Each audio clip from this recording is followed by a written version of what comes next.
là là là là là là. Bon, on a laissé un peu de gomme quand même sur la route. Hein. Je sais pas si vous voyez les marques, mais bon.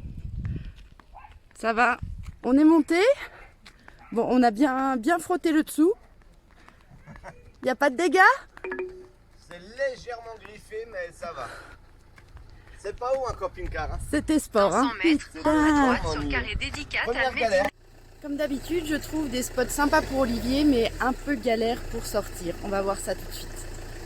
Allez, c'est parti.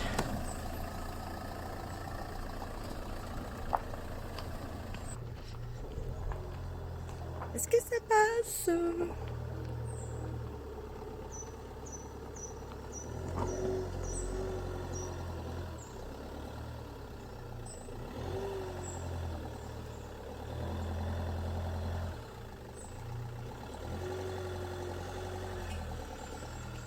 Bon bah ça passe nickel en fait hein. Niveau conduite, on avait dit qu'on en parlerait dans la vidéo là. Malheureusement, ça n'a pas vraiment été filmé correctement. Ok, c'est ma faute. C'est la caméraman, donc on n'a pas vraiment pu le montrer. J'essaierai quand même de mettre une petite photo, je sais pas, on va voir, mais concrètement, enfin, ça se conduit bien, hein. Ça se conduit comme une camionnette, vraiment la longueur, tout ça, il n'y a pas de souci. Ça juste, bon, il y a le porte-à-faux qu'on m'avait expliqué au départ, donc on n'a pas eu de souci là-dessus. Par contre, il y a un truc quand même assez important, c'est que l'arrière est très long derrière la roue, ce qui fait que dès qu'on monte, bah, il bascule. Et ça frotte assez facilement. Ce qui fait que quand on est à plat, si on doit monter une côte, faut pas. C'est un peu ce qui nous est arrivé. Donc l'arrière a un peu frotté en dessous. Rien de bien grave, sauf que là, bah, t'es comme un con. Le machin, il monte plus. Si tu recules, t'arraches tout. Donc bon voilà, la partie là, pas t'y filmer, c'est dommage. Donc ça peut la galère. À ma décharge, j'étais hyper stressée qu'on puisse pas repartir. Voilà, donc, la pauvre, elle était pas bien. J'ai zappé de filmer. Voilà, c'est pas dramatique, hein, voilà.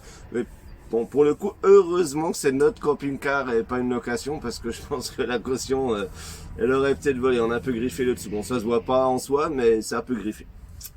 Et la deuxième chose à dire sur la conduite, j'en parle dans la vidéo, c'est les GPS. C'est compliqué les GPS. Bon, c'est Marie qui gère tout ça, c'est pas moi, hein, voilà. Mais voilà, c'est un peu compliqué. On a Waze qui est plutôt efficace, vraiment, enfin comme en voiture, hein, tout le monde connaît Waze. Le problème, c'est que bah, il va pas vraiment dire si les chemins sont faits ou pas pour camping-car. Et des fois, en plein centre-ville, faut éviter Waze en ville. Voilà. En gros, si on évite Waze en ville, ça va bien. Parce que il nous amène vraiment dans des petites rues où des fois ça passe un peu limite quand même. Et Sinon, ce qu'il faut faire, c'est ne pas tourner quand le GPS vous dit de tourner. Vous restez sur la grande route et de toute façon, il vous recalcule. C'est ça. Faut rester sur les rues principales. Faut pas essayer les petites rues, les machins là. Si on s'en prend, on reste sur la grande et il recalcule, tant pis.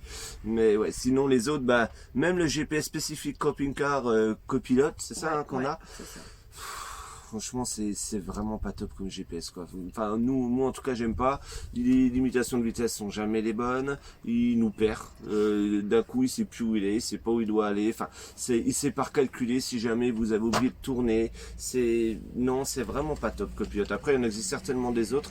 Il faudrait qu'on se renseigne. Heureusement qu'on a eu un essai gratuit de Copilote pendant 14 jours parce qu'on aurait payé l'abonnement en se disant bah voilà, il faut un truc de camping-car. Et du coup, on va pas prendre la version payante. Non, aucun intérêt, vraiment aucun intérêt. Et sans compter qu'en plus, bah, tu rentres ton gabarit, ton bordel dans le machin. Et puis, à chaque fois que tu redémarres l'application, à chaque fois, faut re-rentrer ton gabarit. Ouais, ça ne garde pas en mémoire. Ça garde pas en mémoire. C'est un peu compliqué, quoi, voilà. Donc on se débrouille. On se débrouille, bon. En gros, ouais, et en dehors des villes, ça se passe bien. Et il faut pas tourner les petits trucs quand il dit. On reste, il calcule et ça va bien. Pour la conduite, on va vous présenter le poste de conduite et 2-3 petits accessoires sympas à avoir quand on conduit.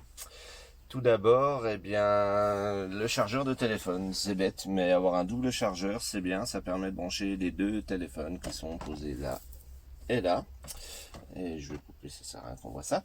Et donc, quand on roule, systématiquement, on les charge, ça évite de consommer la batterie le soir. Autre petit accessoire utile, c'est ça. C'est simplement un double jack. Ça permet de brancher notre téléphone et d'écouter la musique du téléphone dans la radio et surtout d'écouter les différentes radios qu'on peut trouver sur internet. Nous on écoute souvent Fun Radio, Bruno dans la radio en replay le matin. Ça permet d'écouter la radio par le téléphone plutôt que par la radio. Le problème par la radio, c'est que quand on roule souvent ça capte plus, c'est plus le même truc. Enfin voilà, c'est un peu chiant, ça grésille. Au moins là on a une radio qui est nette, on peut prendre la radio qu'on veut, on peut écouter des radios de France alors qu'on est en Espagne. Enfin voilà. Ensuite, on a la caméra de recul. Je l'ai réglée pour... je l'ai relevée parce qu'en fait, à la base, elle est mise pour qu'on voit quand on se gare ce qui reste derrière. Moi, je l'ai carrément réglée pour voir tout l'arrière. Ça permet de, quand on roule, de voir les voitures qu'il y a derrière nous. Et quand on recule, de voir vraiment tout l'arrière. C'est beaucoup plus simple.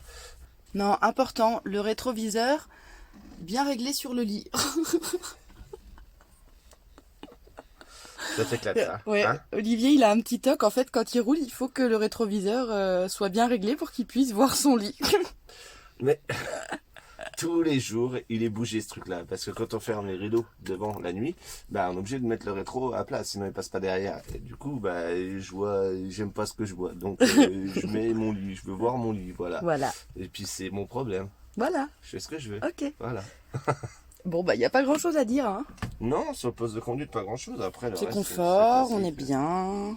Il y a des accoudoirs, les sièges se tournent.